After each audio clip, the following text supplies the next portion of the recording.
Bonjour et bienvenue.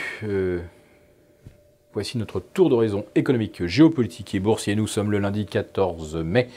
Et pour comprendre comment tourne, ou plutôt non, comment grimpe éternellement la sphère financière, c'est sur la bourse au quotidien et nulle part ailleurs. Et l'épisode du jour s'intitulera Funiculaire vers le 7e ciel.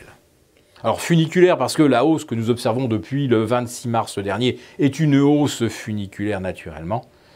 Et si nous ne sommes pas encore au 7e ciel, nous sommes déjà à la 7e semaine de hausse consécutive.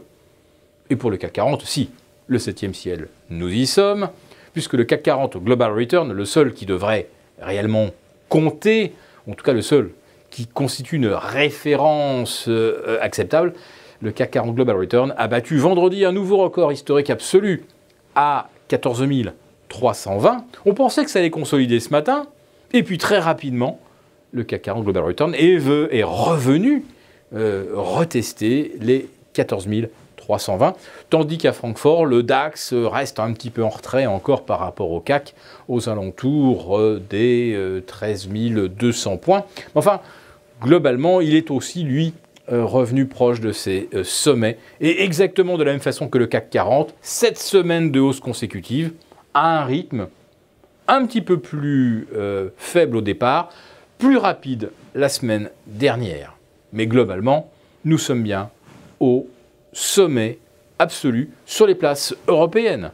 Et à Wall Street, après 8 séances de hausse consécutive, là aussi, le mode de progression funiculaire a repris, depuis donc une dizaine de jours, et on est sorti de ce triangle ou de ce biseau triple sommet déclinant sur le Dow Jones, sur le S&P.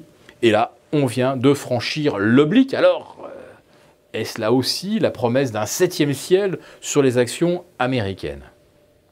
En fait, il faut se demander aujourd'hui comment une telle hausse de 7 semaines consécutives en Europe est possible.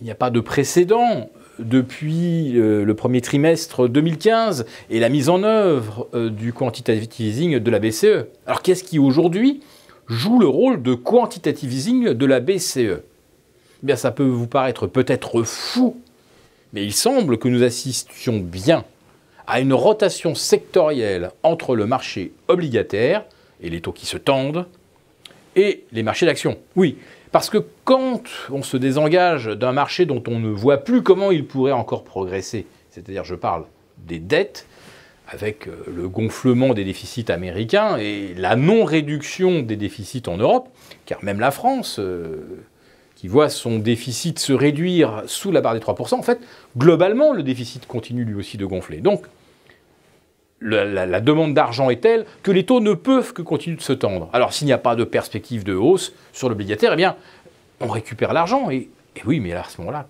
qu'en faire?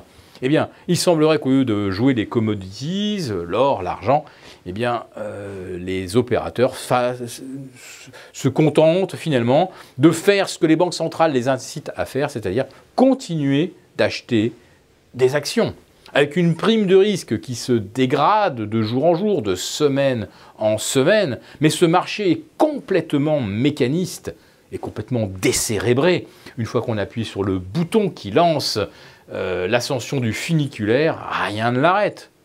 Ni l'arrière-plan géopolitique, ni les tensions inflationnistes, ni le pétrole, qui atteint maintenant 71,5 sur le NYMEX, avec le prix des carburants, qui vient de prendre plus de 20% à l'espace de 3 mois, et qui carbonise littéralement les quelques facilités financières dont les consommateurs américains avaient bénéficié avec la taxe réforme de Donald Trump. Cet argent-là, ça y est, il est déjà passé dans le réservoir.